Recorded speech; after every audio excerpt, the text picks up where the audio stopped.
You good?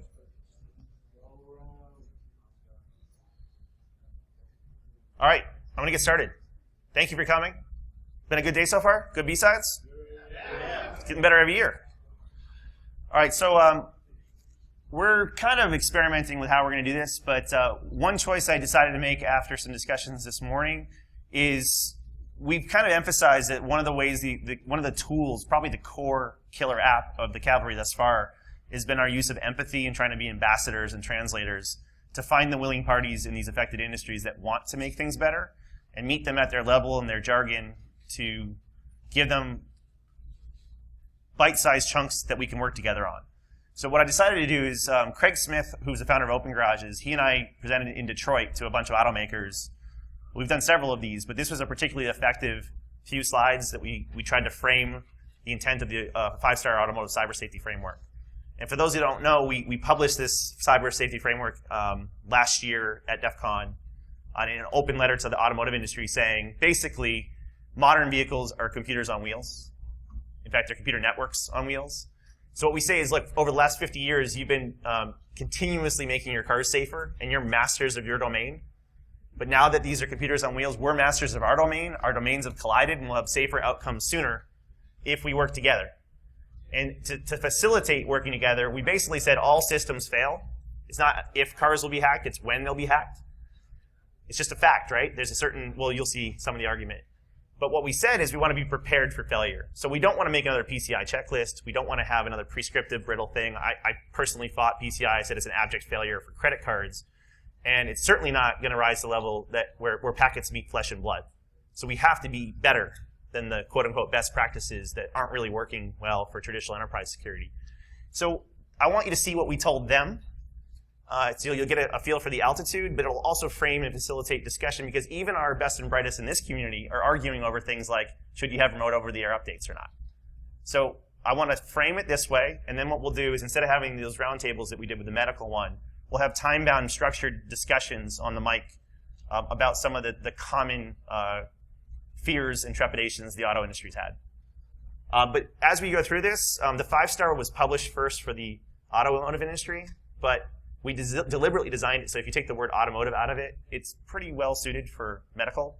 There are some nuances, and that's why Bo and Scott are doing a slightly different take on it for the medical world, and for IoT, and for critical infrastructure. So these are just 5 postures towards failure. If all systems fail, it's 5 postures towards failure. So I'm just going to jump in as if I was talking to some automakers. If my clicker works. So all systems fail, right? Anybody in here with any sort of engineering background of any type, computer science or otherwise, all systems fail. All. So this is a, information is beautiful thing. There's just a certain defect rate per 1,000 lines of code. It's a fact. Now there's a different range depending on how good of a coder you are or not, but there's a defect rate per 1,000,000 lines of code, per 1,000 lines of code, KLOC, right? And there's over 100 million lines of code in some modern vehicles, and growing. 100 million lines of code. You got to know one's in there. There's got to be a bug in there. It only takes one for something like a very bad outcome. And that's not new. What's new is the remote accessibility. So we had a lot of software in cars going back a long time.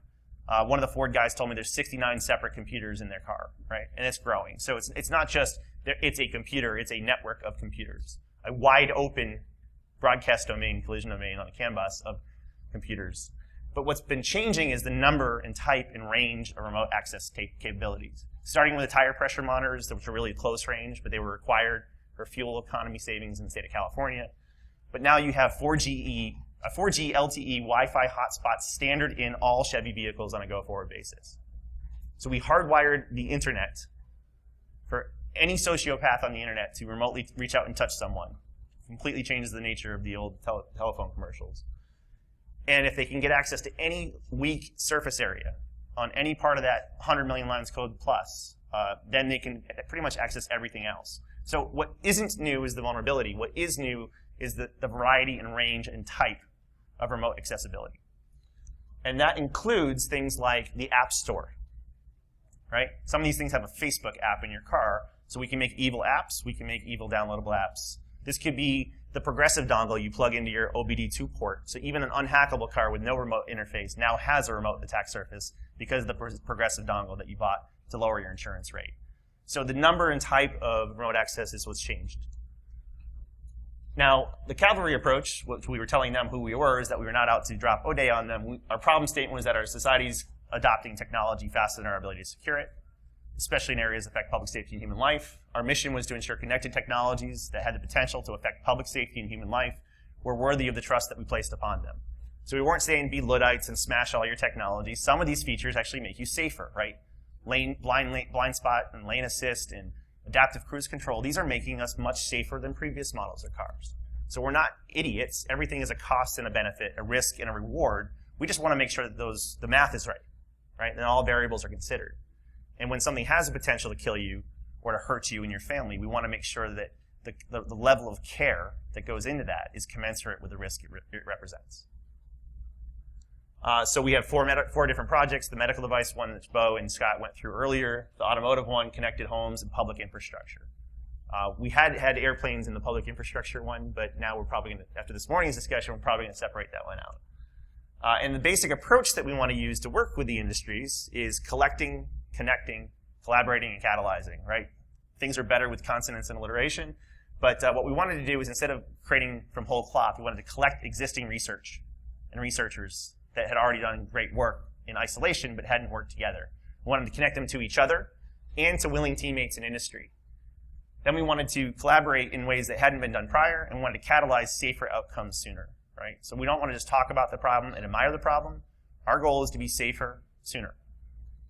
This will all figure itself out, right? It may be after a lot of crashes. It might take several years to do so, but we don't want to wait for that, right? Whenever you wait for a calamity or catastrophe, the knee-jerk reaction is usually malformed, usually causes more problems than it tries to fix, and you might have some sort of infringement on civil liberties or hunting and killing, not killing, but hunting and ostracizing researchers, right? Blame the messenger instead of the vulnerable thing. So the name stinks, but obviously it was in recognition that the cavalry isn't coming, so it falls to you to try. So the 5-star that we published on the open letter was basically to instill confidence in the public. We had fancy names for it. What is your safety by design? Do you have a published attestation of your security program? And if yours is way weaker than another car company and someone cares about it, they'll go to the one that does a better job. So it can be as detailed or as lame as you want it to be. Just tell us what you do to keep us safe. The second one was third-party collaboration. Will you work with researchers, bringing you bugs, acting in good faith without suing them? But let me just skip to these. So the safety by design, evidence capture, that's forensically sound, tamper-evident, evidence capture, which I'll get to in a moment. Do you have security update capabilities and secure update capabilities? And do you have segmentation and isolation, separating critical systems that can hurt you from non-critical systems like the radio? And sadly, right now, pretty much everything can talk to everything else in most deployed vehicles.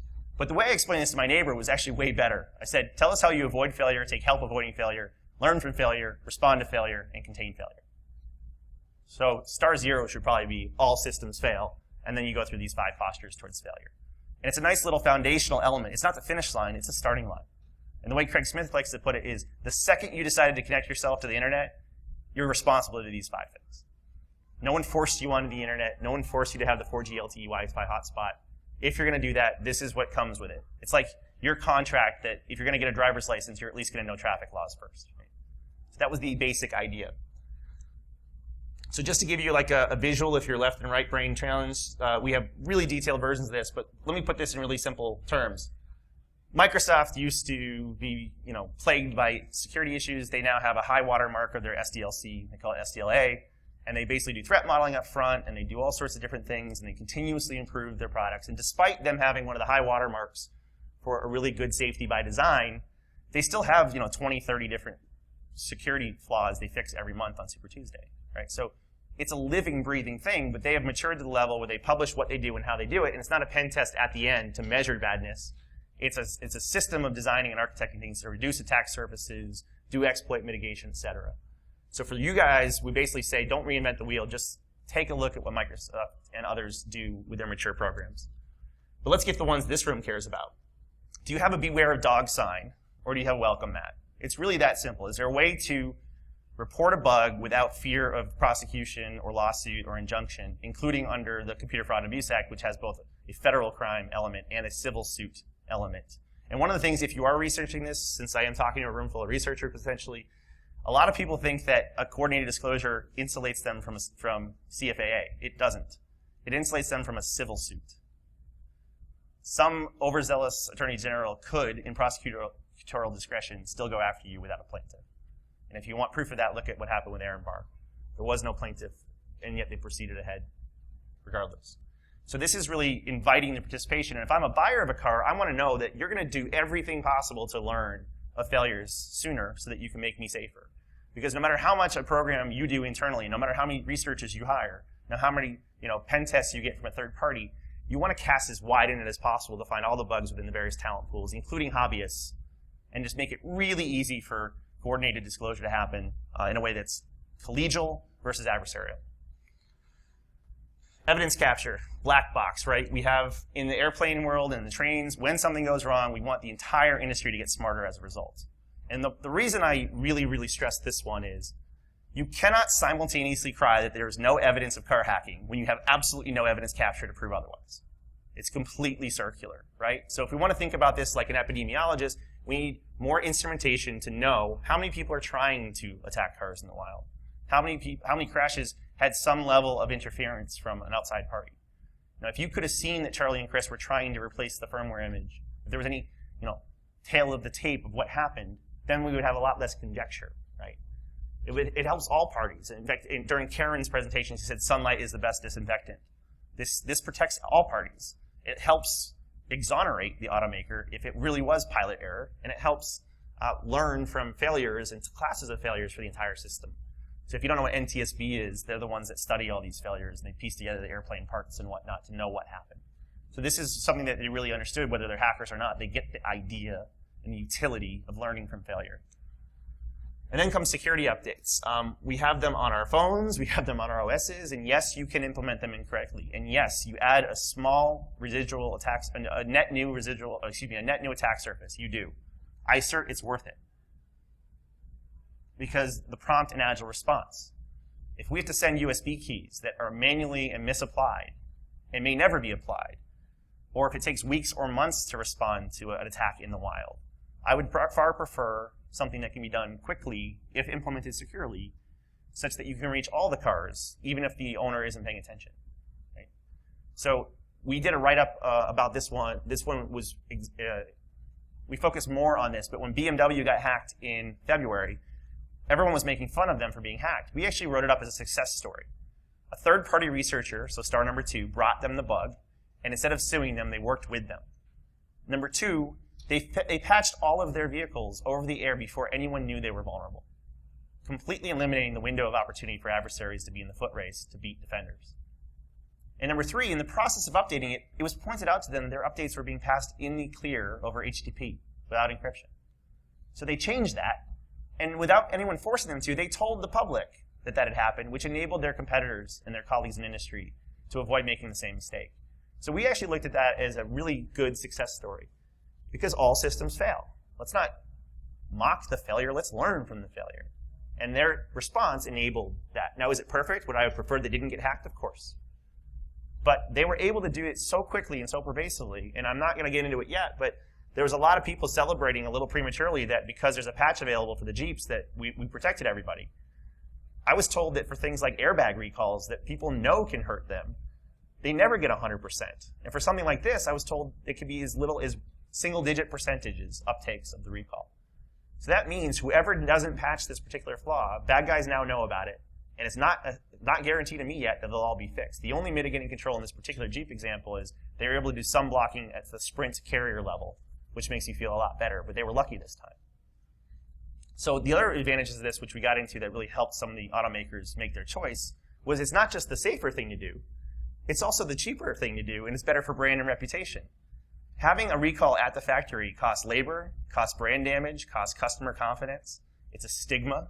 It's a mistake. Having a software update is routine. It's cheaper. There's no labor involved if you do it right. So actually, one of the automakers, Ford, has announced that they're going to have over-the-air updates in future models. I don't think it was really because of the safety benefits. I think it was because of the cost benefits. So sometimes the safe thing to do is also the economic thing to do. And then segmentation and isolation. I really struggled for a good way to put this, so I use submarines, right? You can have a flood in one compartment without flooding the whole thing. And the problem, to me, I think most of the media coverage of this Jeep hack has missed the point. It's not about this one version of the Uconnect. It's not just about this one automaker, because honestly, other automakers use the same IT systems, right? One IT system can be used in other auto OEMs or original equipment manufacturers. It's that when my radio is invariably, inevitably hacked, I don't want it to be able to disable my brakes, to cut my engine, to turn my steering wheel for parking assist. And that's really the heart of what I would rather we be focused on, is how can we accelerate the segmentation and isolation of systems? All right, so as I alluded, Bo, myself, and some others, we really wanted to put a positive spin on this because we do lots of things wrong. I said this morning during our opening remarks, when United Airlines came out with their coordinated disclosure policy and their bug bounty, it was mocked profusely by this community. Maybe not the people in this room, because they didn't allow you to touch the airline and the Wi-Fi, and they misworded some things and everything. I said, guys, this is their very first toe in the water, and we bit it off like a bunch of ravenous piranhas. And what that did is it discouraged other airlines that were also planning to create a welcome mat versus a beware of dog sign from doing a similar thing. And you got to look at this as, if this is their first introduction, they're going to crawl, then walk, then run. So some of us need to decide to look at what they're doing right and amplify the rightness, which earns us the permission to help them do step 2 and step 3 and step 4. So we really heralded this and we praised this, even if there's lots of room for improvement. And that's kind of the way we're going to build the trust to have these organizations start the journey. So I also got into an argument with some of them in the room, so I added this slide last minute. I call it the stages of SSL, but I think I added a 5th one, which is typically it goes like this. They're like, well, we do security. We have a security team. I said, okay. So stage 1 is, what's SSL, right? So they don't even know to think to do any sort of encryption. And then the next stage is, well, we architected it wrong, which if you remember the Apple bug or Firesheep, right?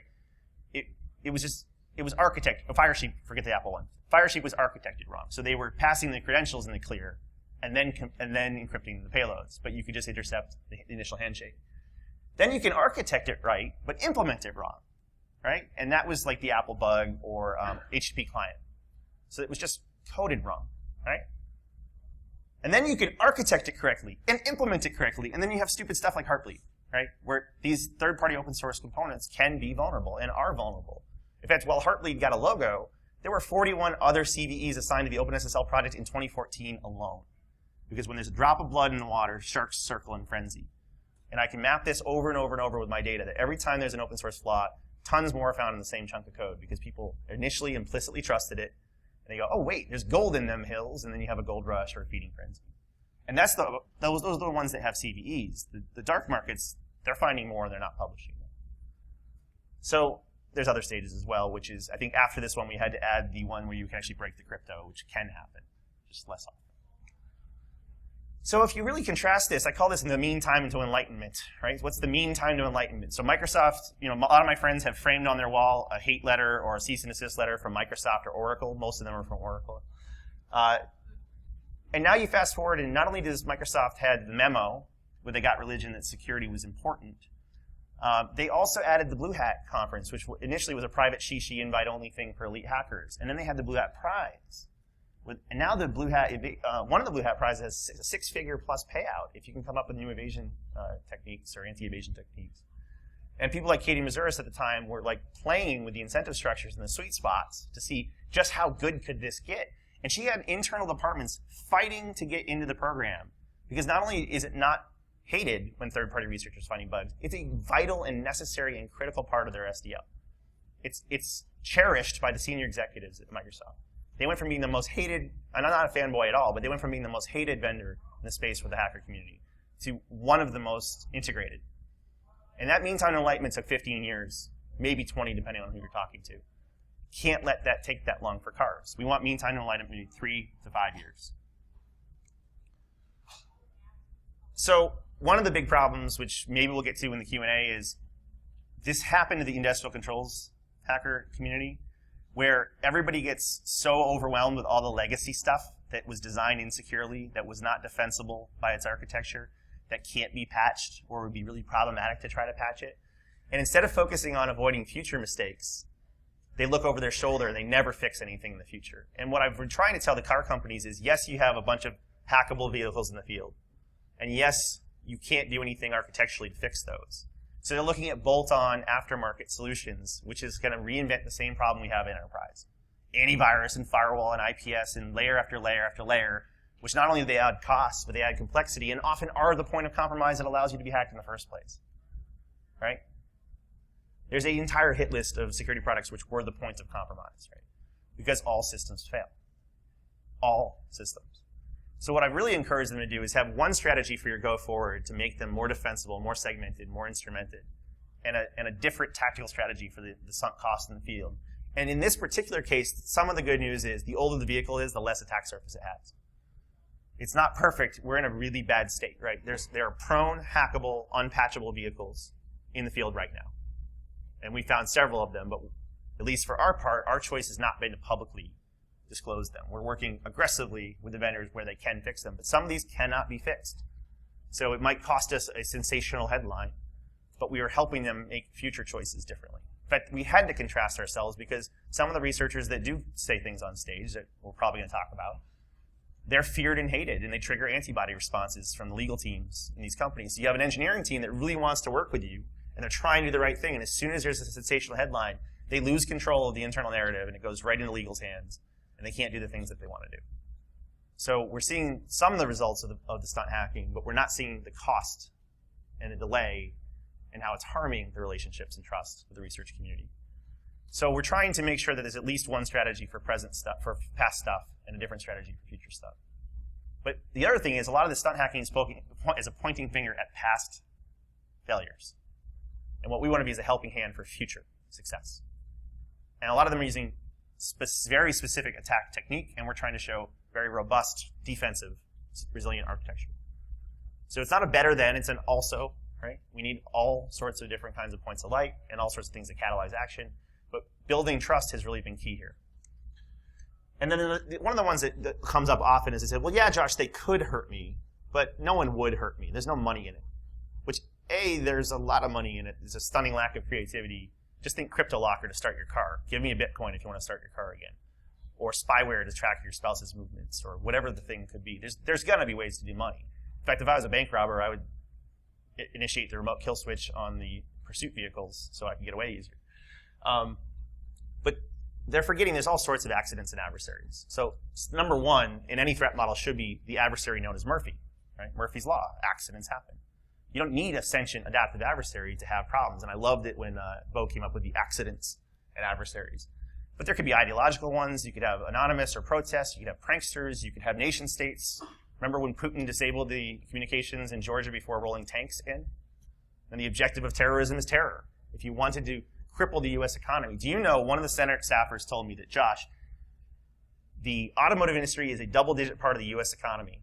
And if there's any crisis of confidence in the public to buy new cars, it could have a material impact on U.S. GDP. And 1 in 9 Americans is employed directly or indirectly in the automotive or automotive service industry. And you could do tremendous economic damage to the U.S. with one high-profile, scary attack. So they're not willing to wait for something bad to happen to start a multi-year correction loop. So, but moreover, even if you don't want to come up with these like really extreme, exotic movie scenarios and movie plots from Die Hard or Black Hat, I don't want to depend on the kindness of every human being on Earth, right? Every motivation in the human condition can be used to assert their will on others. And the more remote attack surface we add, and the more lines of code that we add, the easier it's becoming. And even though it might be really, really hard for Charlie or Chris to find this, we all know the game. The person who comes up with the first payload did the heavy lifting. When it becomes a Metasploit module or a free attack tool, any script kiddie can do it. And if you don't think that extremist groups have hackers on staff, they certainly have money to hire a Romanian one. Like, you know what? Al-Qaeda doesn't actually like to do drugs a lot, but their number one source of revenue is opium, and their number 2 source of revenue is spam. So we're just not thinking about this. And what I'd rather say is I don't want to hope they wouldn't hurt me. I want to know they couldn't hurt me. We've changed the nature of the discussion when we're kind of hoping that every person on Earth is a good person. And what I'd like to remind some of the Congress critters is there was no money in the Charlie Hebdo attacks. There was no money in the Boston Marathon bomber. There was no money in the kid shooting up his school at Sandy Hook. If you're depending on 100% of humanity being discreet enough and careful enough and kind enough not to hurt you, I think we're going to be disappointed. So let's just make it easier. Let's give them less juicy attack surface. So there's a lot of complex supply chain stuff, which I'm not going to get into here, but basically they're saying, well, it's not our fault, it's one of our suppliers. But there's already case law that when wooden wheels, in this particular case of McPherson versus Buick, when wooden wheels were breaking, Buick said, it's not our fault, it's the wheel company. But what they said is you were the final goods assembler, and regardless of which suppliers you chose, you're responsible for what happens because you're the one who delivered that. Now, in today's lawsuits, they'll go after everyone in the chain, but there's already existing case law. We don't need cyber case law here.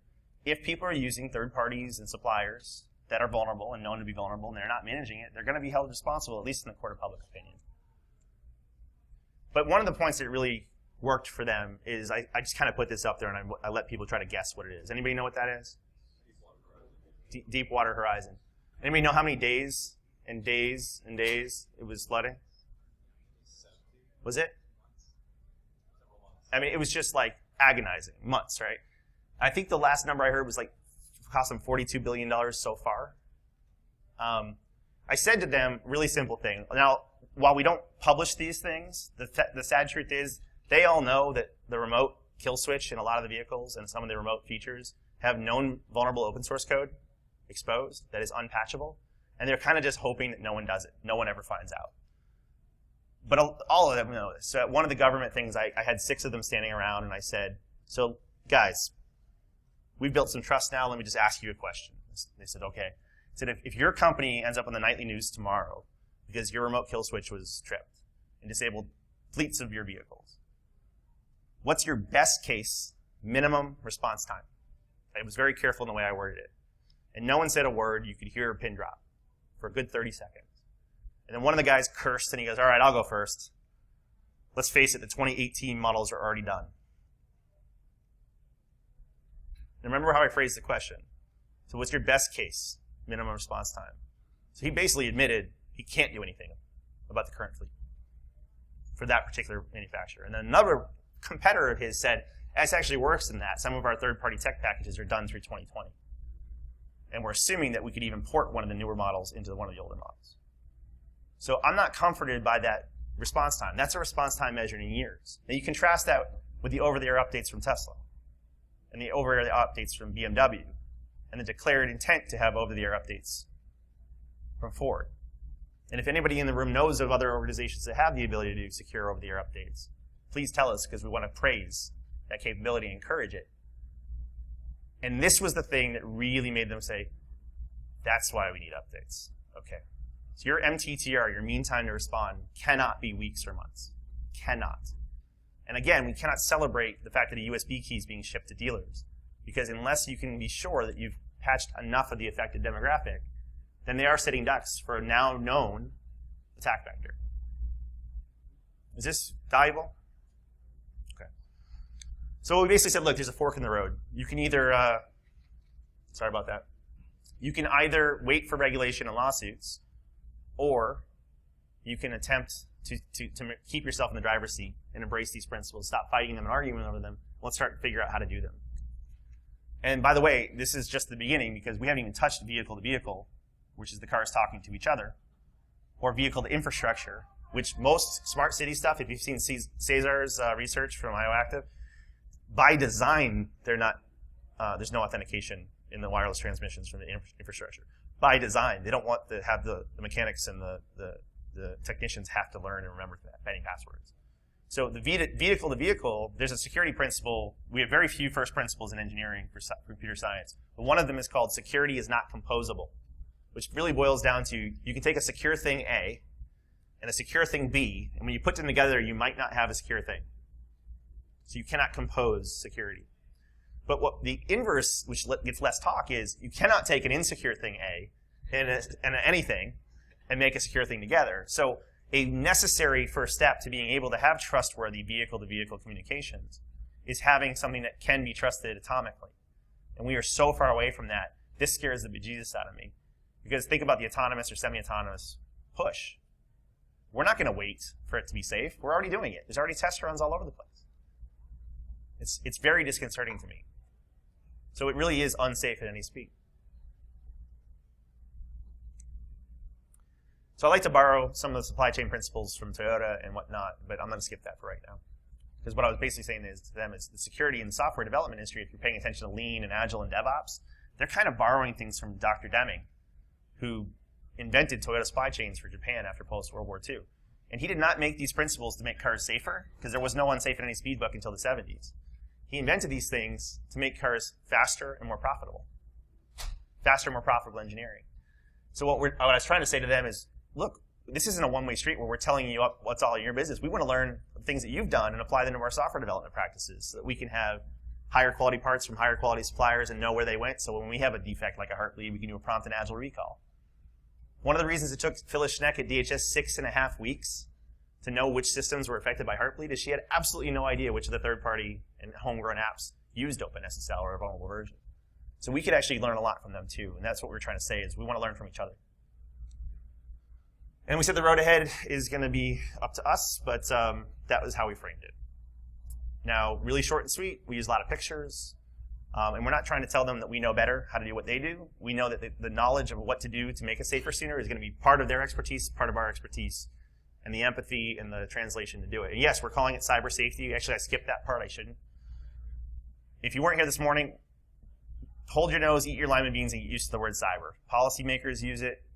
Auto industry uses it. Medical devices use it. And there's a more important reason for medical and auto, and I'll state it right now.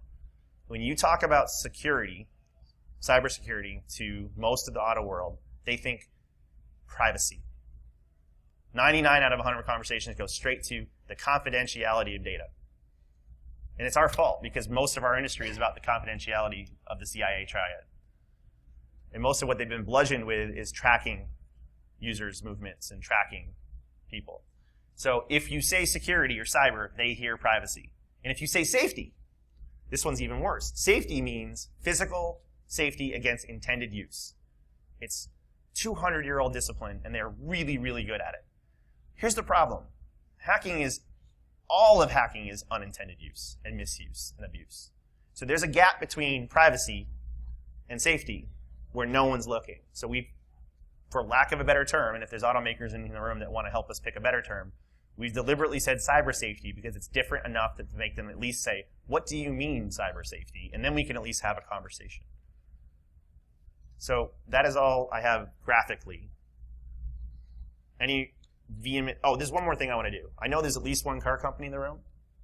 And you guys remember the 5-star? One of the 5 stars is, do you have a coordinated disclosure policy saying you will not sue third-party researchers acting in good faith? Tesla, would you guys like to stand and take my and hopefully some other people's grants that you are the first company to declare that you will not sue third-party researchers? Tesla?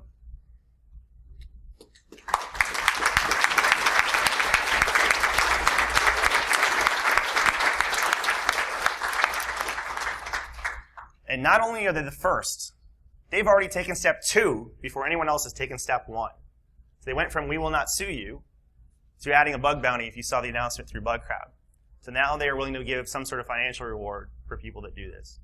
So I think one of the first steps to enabling the learning curve, the upward spiral to make their program better, thank you, is to take help and cast a wider net to use all the talent of all the people that might find bugs. It's also of note that they're one of the only vendors that has an over-the-air update system. So we want to encourage and congratulate good behavior, even though there's going to be some hacks of some Tesla at DEF CON, and even though there's going to be some failures because all systems fail, a culture that wants to find and eliminate failure and has the ability to promptly respond to it is one that I want to promote. So any automaker in the room that wants to start having a coordinated disclosure, we will help sell it to your GC and sell it to your executive team. We will help you define if your updates are designed securely.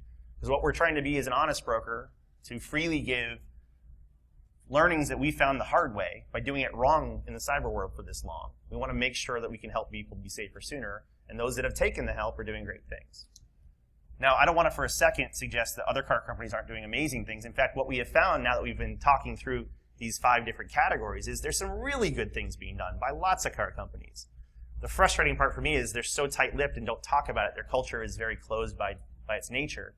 That they're not getting any credit for it. So people see their failures, but they don't understand that some of the future choices are pretty darn good. All right, I'm going to open the mic and take any feedback or questions or violent objections before we move to the next phase. Was this slightly valuable? These are really basic things. We're not telling them how to be hack-proof. We're just telling them how to be ready for the existence of hacking. Anybody? I am going to bring up the Charlie Chris stunt hacking thing, but I wanted to see if there's any foundational questions first.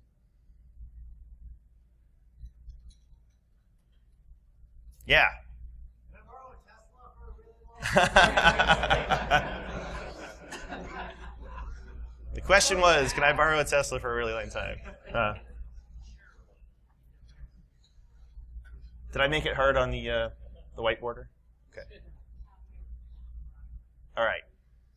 Now, there's some controversial stuff there. Yes. Do you want to use the mic, or do you want me to repeat? I'll let you repeat. So over-the-air updates. Yeah. I'd much rather have my car connected to my cell phone, so I don't have to pay yet another monthly, yearly fee for data. Yeah. Are any manufacturers moving towards that? Or are they going to stick with SIM cards in the car? It's hard to synopsize that. Basically, do they have to be another cell plan or separate data service or SIM card in the car? Or can it piggyback off a cell phone? Look, there's probably a number of ways to skin this cat, and we're not trying to be PCI and prescriptive. I think the key factor is, can you securely deliver content that was meant to be the content you delivered, and can you promptly do it with a high attach rate? So there's lots of ways to do it. You could do it through a CD in the mail, through the CD player. You could do it through a USB. But each of those should be analyzed for their efficacy and for the ability to the attack surface, right? Threat modeling 101. There's just too many hops, too many steps, too many ways to get it wrong. So I'm being very vague when I say it should be over the air securely. There's a couple solutions I've seen that do it slightly differently, and there's trade-offs. But experimentation's good. So what we really want to see is prompt and agile recalls, or prompt and agile response. All right, Renderman. Is it another Tesla request? Yes, but a legit, not yes. Question for the Tesla folks. Why? They might not be able to comment, by the way. No. Fair. Why can I not do WPA radius or enterprise or whatever you call it on a Tesla? I can only do PSK. If I want to run a higher level of security on my home network in order to receive said updates. All right. I'll put that in the request bucket to discreetly discuss. Yeah, you. Are there any vendors that offer the option or considered just completely shutting down communication, over cell towers or anything like that? Just taking it offline. Taking the car offline? Yeah. Making it a dumb car? Essentially, yeah. That has come up a little bit, but I don't think anyone's decided to do that. Like, there's tension within these organizations. They want to have a high-tech package that's attractive to their customers in the market who don't know yet that those high-tech features add insecurity. But one of the things, when I was on a business trip, my wife was trying to buy a new car, and the guy was like really trying to hard sell her on the 4G LTE Wi-Fi is standard. She goes, "Yeah, I don't think you know who my husband is." And since it was a deal breaker for her, she's like, he's like, "Well, you could always shut it off." She goes, "I'm not an engineer, but I'm pretty sure it's going to be on and attackable even if I tried to shut it off." But that is one of the discussions, is can these things be off by default, right? So if someone wants a hardened configuration, so don't give me massive, full throttled attack surface until I elect to use that feature. So there is discussion about default configuration or elective attack surface versus being able to disable it.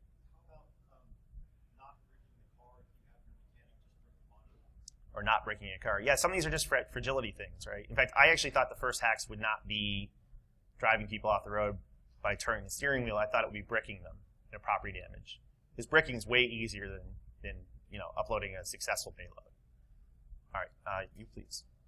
So from the cars that I have played with that use CAN protocol, it's essentially a free-for-all.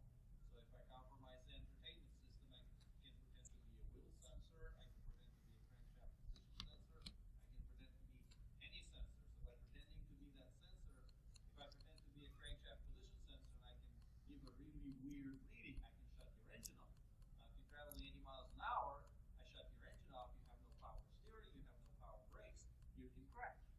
So my question is, why does an entertainment system in a car need to talk to the engine computer or to the ABS computer at all? Well, I agree with you. I did get an answer from one of the manufacturers who said, we are a luxury car service, and our customers want the stereo to dynamically adjust based on the noise from the engine. So it is vitally necessary that we can have our infotainment talk to our control systems. And I said, that's worth maybe killing them? And that was the first part. And they said, well, no one's going to kill you. And I said, okay, why not have a microphone? Right. But the point is, like, somebody was just trying to solve a market requirement or a perceived market requirement. And look, we did a lot of things before they ever thought the cars would be hackable. In fact, prior to the remote attack surfaces, having a wide open CAN bus, but CAN is Controller Area Network bus, invented by Bosch, during an era where the notion of a car talking to anything but itself was, it would have been hard to anticipate. So there is a shift to alternative technologies, or many of these car companies. I personally went to the Tesla car last year at DEF CON and saw the multi-CAN bus, segments of individual instances of CAN bus. And as long as there's some sort of effective gateways in between them, then you can do different control flow for data. But a lot of this is they just didn't know. Now we know, and now that we know, to varying levels of knowing and accepting we have a problem, it's going to take a while to make future designs better. But yeah, these things were not meant to be secure, just like the internet was not meant to be secure. And then unfortunately, once you can impersonate another ECU or CAN message, you can do a lot. You were in the corner. I saw you at the corner of my eye. Yeah. Eventually, these vehicles, even the technical, are going to turn into used cars, and probably fall into the hands of people who can't afford the internet, don't have the skill set, don't have the knowledge to plug a USB into the port. How are the auto manufacturers going to compensate for that? Are we going to develop, basically safety by affluence? Yeah. So this is. I'm just going to put that in the entire bracket of the sunk cost in the previously designed less defensible architectures and the long tail of their deployment in the field.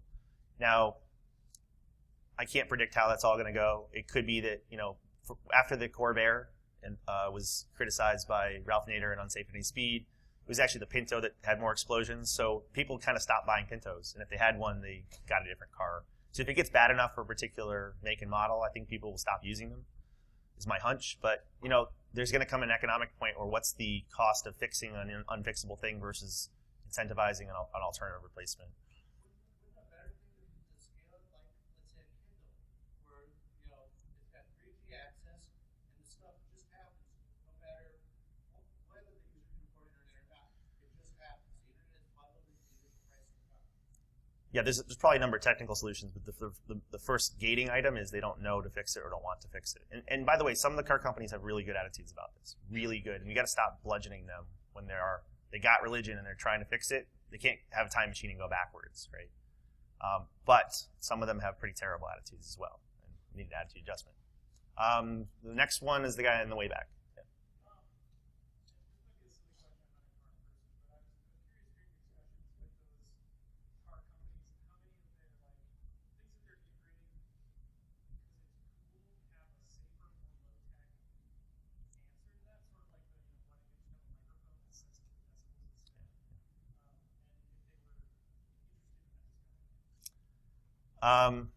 They're so early in the learning curve, some of them. Like when we first, Bo and I had about a call a day, 45 days after we announced at DEF CON last year.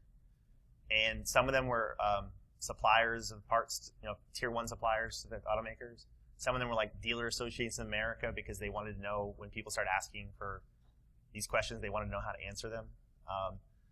In the course of doing that, for the first 3 to 6 months, some of them were just assuming we were going to extort them.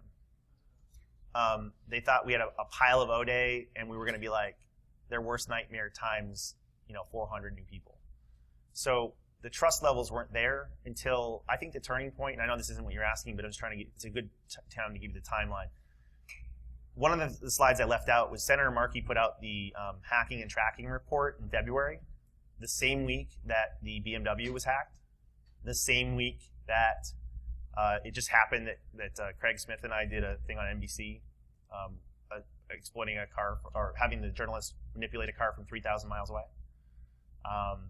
The same week as, what was the fourth thing?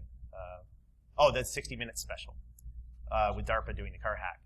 So there was a lot of panic in Detroit in the auto industry that week.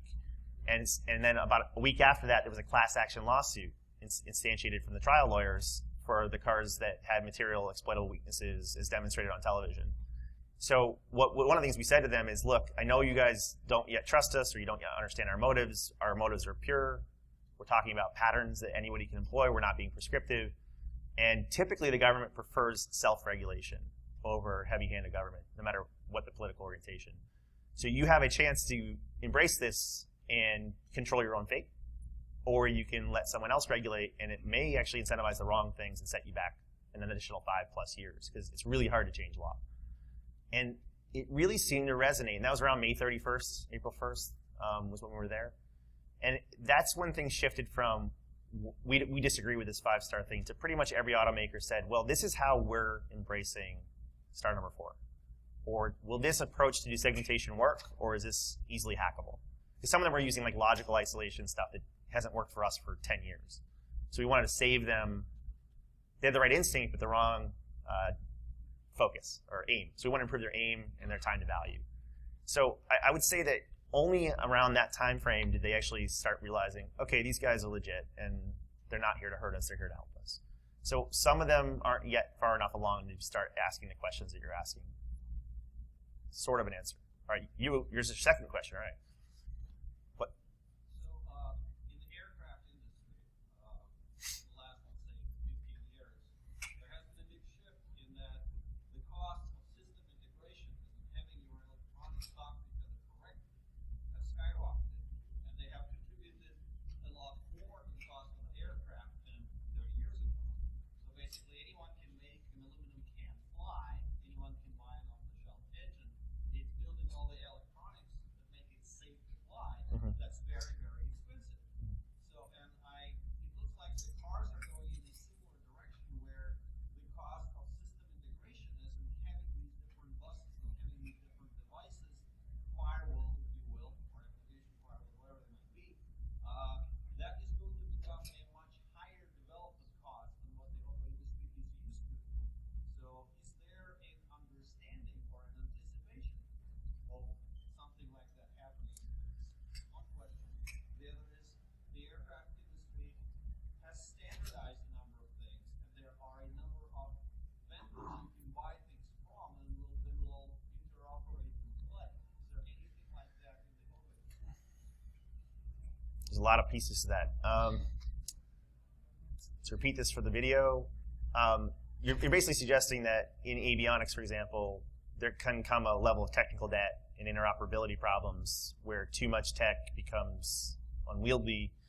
I'd flip my flippant, sarcastic answer here in Vegas is, I'm not sure we've figured that out for enterprise security yet. The amount of additional complexity and attack surface from our security controls is kind of out of whack in a lot of cases. But no, I think that's a good point, but not one that's well understood in most of these conversations. I am having it in the enterprise world, though, where I'm saying technical debt compounds interest, and they understand that. So there's becoming a push in DevOps where all that free open source code and the code bloat that comes with it, it actually behooves you to have more elegant designs with fewer functions. Think of like when the iPod came out. It didn't have a lot of bells and whistles and buttons. It had very little functionality, but it was enough. And people appreciated the ease of use over the feature richness. So there's some people figuring out less is more. But I don't think that the wisdom's there yet that you're hoping for. You have not yet gone first, the guy in the back, and then you.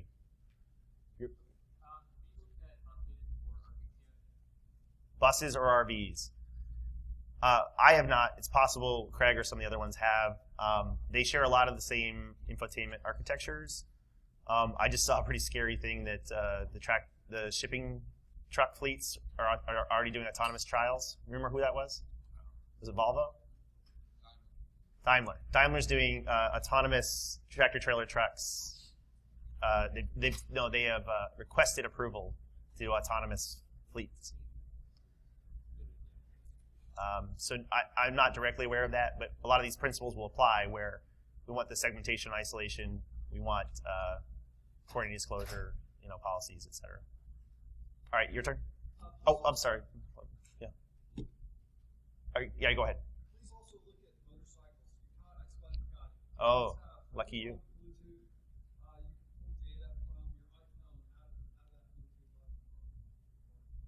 So since you have one, could I encourage you to look at this? It's funny you brought that up. One of the journalists last year was an investor in an Indiegogo Kickstarter project for the heads-up display helmet.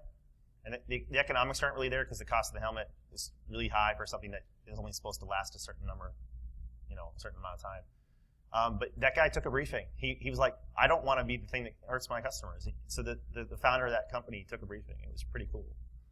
All right, your turn.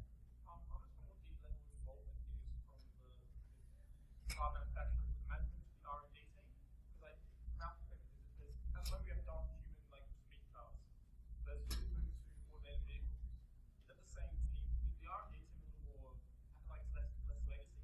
They might build something more secure. They push mass production. The old people jump into it and start adding older stuff and expanding, make it a little more safe. I don't know. Well, I haven't had my tour yet, but I would love to. I've heard that the manufacturing at Tesla is way different than the manufacturing in a traditional car company because it really is a computer on wheels or a set of them. But actually, you just triggered something slightly adjacent to your previous point. I like to study Toyota supply chains and the whole Kaizen type stuff a lot. And in my studies, I found this amazing chart, which I'm using with the car makers for both software security and secure architecture. It showed the Chevy Volt compared head-to-head with the Toyota Prius. And the Prius was like 60% the sticker price. It sold like 40 times as many units in the market in that time period. But when you looked at the number of suppliers, the plant suppliers for Toyota were 1/16 as many suppliers, if I recall, and they made 10 times better use of each supplier. So they had fewer suppliers, higher use of each supplier, which cut down on the cost, cut down on the quality issues. And ultimately, regardless of all the other factors that went into its failed market performance with the Chevy Volt, part of it was the battery, was the wrong battery choice. But that too is a supply chain choice. So I found that this is a really useful vehicle, pardon the pun, to talking to them because they do understand fewer, better suppliers, highest quality supply from high quality suppliers, and elegant designs leads to more profitability and higher customer satisfaction. So making a similar logical security or software security argument is very native to them. But yeah, I do think some of these modern vehicles are designed better or more elegantly than some of the older ones. But it's also the case that they might have the same make and model with different suppliers underneath. So they're not even consistent across make and year.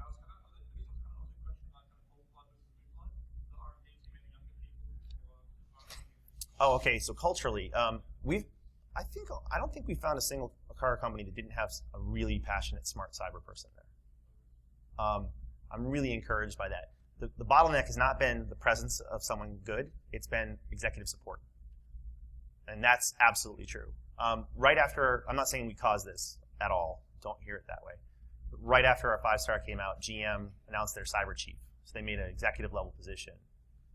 In fact, Craig Smith did a keynote with him at a control systems event about car hacking, facts and fiction, kind of using the 5-star. So a high-profile board-level position, someone who reports to the board, we thought that was a really good move. It could just be putting lipstick on a pig where they aren't changing anything, but they also happen to have a really good security staff. And one of the things I'm seeing a lot of the car companies do, whether they're announcing them or not, is they're reorging where the security team lives to give them higher status and access. So it's taken more seriously. It's much like enterprise security. If the CISO reports to a CIO, there's a kind of a conflict of interest, and they'll pretty much just do compliance and nothing more. If they report to general counsel, they might do some better, intellectual property protection or data security. So where you report to kind of matters. So part of our coaching to them is also organizationally, like which kind of things are hurting you. And sometimes it's bringing in an external voice like us to make their own argument that they already tried to make, but because they saw it in The Guardian or in Bloomberg or in Forbes magazine. They are able to say, see, look, we've been telling you to do this for 2 years. Can we do it now? So this is why the empathy is so important, because if we assume that they're lazy, irresponsible jerks, we're going to continue to have an adversarial relationship. If you can find somebody who really wants to make it better, they become a teammate. So part of that collecting, connecting, and collaborating is, it was not just connecting researchers to researchers, it was connecting researchers to willing teammates in these affected industries. And I don't think we found a single company that didn't have somebody really good. There is one that still screams at me with their executive person, but there's at least a couple good people pretty much everywhere. Am I being fair? How's my time? Any more general questions, or can we do some topical stuff? A lot. Okay. All right, I'll let you guys pick by votes. Do you want to talk about? I don't even know if I want to offer this. Do we want to talk about the good, the bad, and the ugly over the GPAC and how it played out, or do we want to talk about? Is there more risk than reward for over-the-air updates? I know my opinion on it, but I would like to hear with open ears if people think it's a bad idea to do over-the-air updates. There's other topics like where should they start? Because one of the questions that comes up a lot is, should we start with the coordinated disclosure policy? Should we start with the logging so that we can learn more? Should we start with secure design? And I can also talk about the marquee bill, because the Senator marquee bill was kind of baked before we got to them. We did have some influence on making a couple things better. The House committee is starting later, but they're taking a more methodical approach. So they had lots of briefings on the 5-star before they wrote theirs, so that one could be good. So we could talk about legislation. We could talk about the advice we should be giving them on priority order. We could talk about the Charlie do's and don'ts, or the good things they did and the things that might have hurt the security community. And I want to hear opinions more than give them. No one has an opinion. You guys all tired? The GPAC? Okay, so he's the only vote. Anybody? We can do all of them. I'm just talking about which one's first. Okay, so there's a desire to hear about the marquee bill.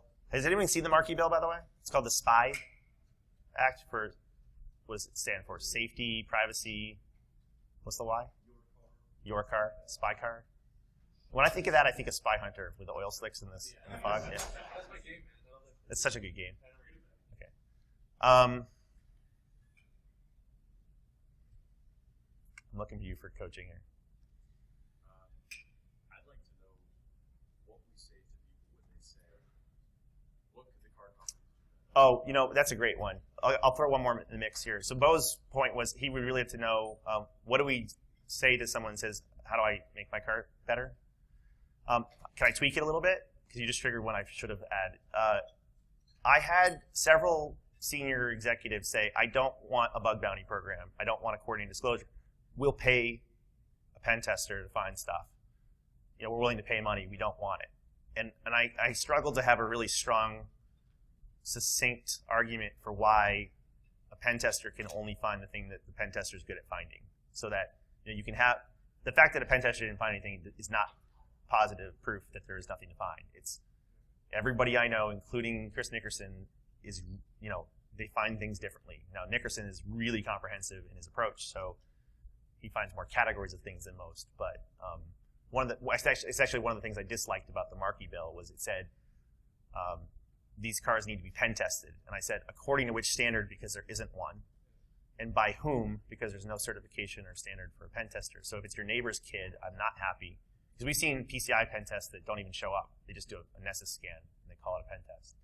But we've also seen people that hire LARs and really rigorous ones. So I'm slightly losing my train of thought. But does anybody have would anyone offer a succinct 3-bullet answer as to why it makes sense to have a coordinated disclosure policy, even if you're willing to pay professionals, besides what I just said? Yeah. Basically, you want to purchase that vulnerability instead of it having to go undisclosed on the dark web. So really, it's not a bug bounty program. It's an incentive to make it economically viable for them to turn that vulnerability over to you instead of somebody else who will use it against you. All right, so for the audio, the basic idea, I'm going to summarize, but tell me if I got it right. The ability to handle it in a coordinated way versus responding to it on the news? Okay. You are never even knowing about it, and having to respond and having a third-party actor or somebody get into your stuff. Yeah, I gave a couple other answers, but before I lead the witnesses, I want to hear other people's ideas. Anybody else? You only pay for success. You only pay for success. Okay. Probably scales very well. Scales better. Nature. Look, I have a biology background. Nature loves diversity, right? You know, cast as wide a net as possible, right? Right. Yeah. And there's no wrong answers, by the way. We're brainstorming.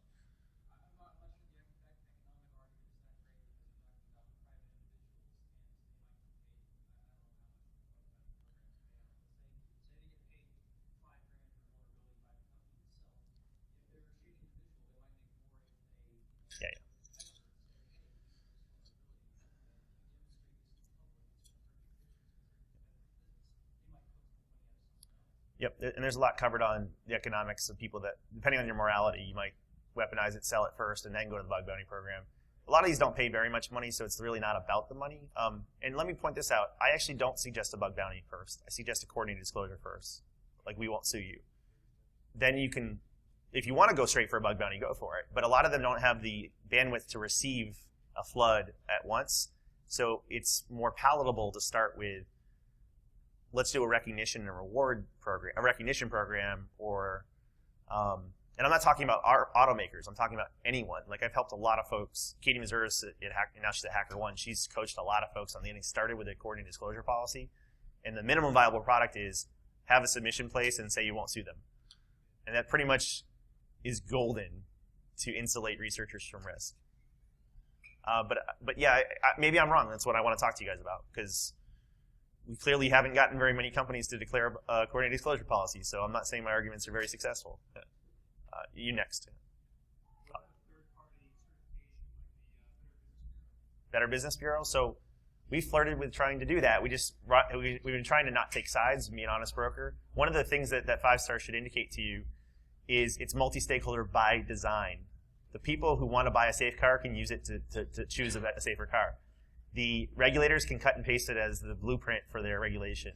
The insurers can use it to price risk premiums, because a 2-door sports car costs more insurance than a 4-door family sedan. So these things can be useful for the insurers. It's useful to the trial lawyers. Your car company only had 2 of the 5 stars. Everyone else had 4 of the 5 stars. So therefore, you weren't doing as good as everyone else. And it's useful to the automakers and the OEM and the supply chain to know the kind of things that would be beneficial as a foundation. So we kept it multi-stakeholder deliberately. And I don't think we understood how important that was until we got halfway through it, but man, was that a good move.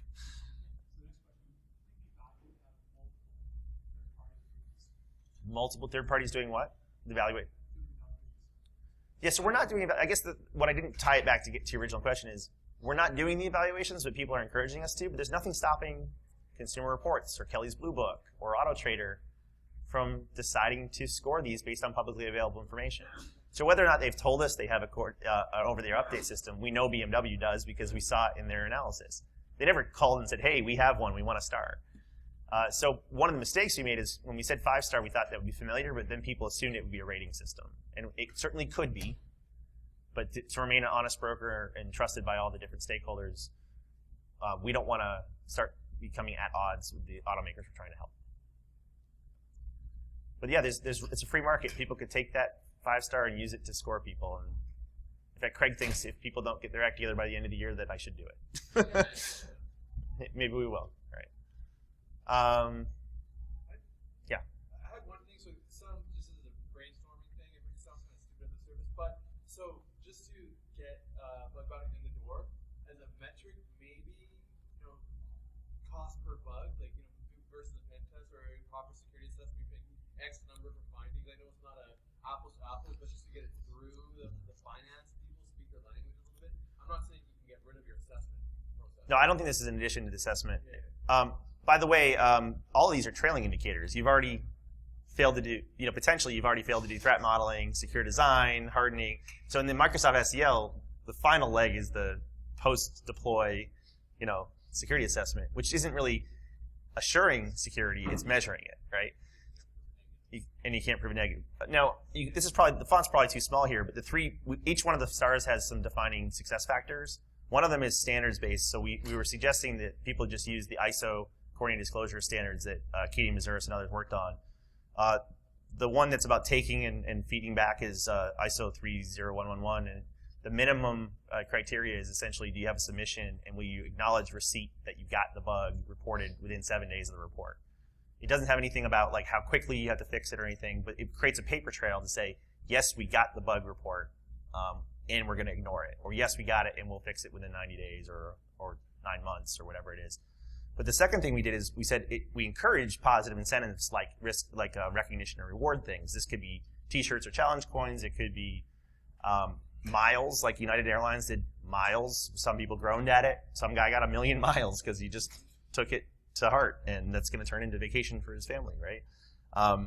And then the third thing, though, is we really like encouraging the known interfaces, because if you look at something like a bug crowd or a HackerOne, it really dampens the variance for both parties, right? Regardless of which automaker it is, a researcher will get a consistent interface into various levels of automakers behind that interface. And vice versa, we're as dynamic and diverse and hyperbolic and volatile in our variety as they are, maybe more so. So an automaker gets a consistent experience at the dampening from one of these coordination services. So we're not endorsing one over the other, or in fact, they're quite different in their approach, and there could be other market solutions. But we really encourage, don't become an expert at coordination. Let someone else do that. No one does their own payroll anymore. They pay ADP. No one does their own CRM anymore. They use Salesforce.com or something like that. So we think this is a great place that you can get this started quicker if you just leverage a proven model from somebody else. In fact, I got implicit support from Casey to consider maybe making it even easier for automakers or medical device people, basically anyone affected by public safety and human life issues, to make the adoption even easier. And I'm trying to do a similar conversation with HackerOne. Is this good for that topic? One of the ones you guys left out that I said is, and I'm not sure this is good, but maybe this will stimulate one more idea. I said, look, it builds confidence in your customers. It's saying, look how much we care about your safety, that we're willing to take bugs from anywhere. Right? Your safety is so important to us that even though we do all these things to ourselves, we want every possibility to find and remediate these things quicker. So it's mostly a PR stunt, right? I mean, Honda had a commercial saying backup cameras are standard in all our vehicles now as a feature, that they were saying how awesome they were to care about you. But the part they left out is now law to have a backup camera in all vehicles by a certain date. So they turned a requirement into a positive marketing spin.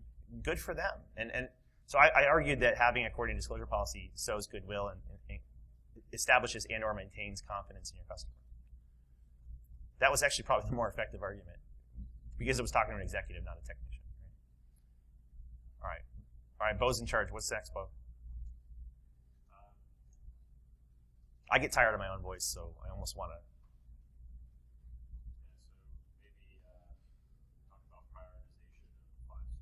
All right, so if you could wave a magic wand, because no one's going to be able to do all 5 of the 5 stars at once, which ones would you tell them to start with, or which 1, 2 would you tell them to start with, and why?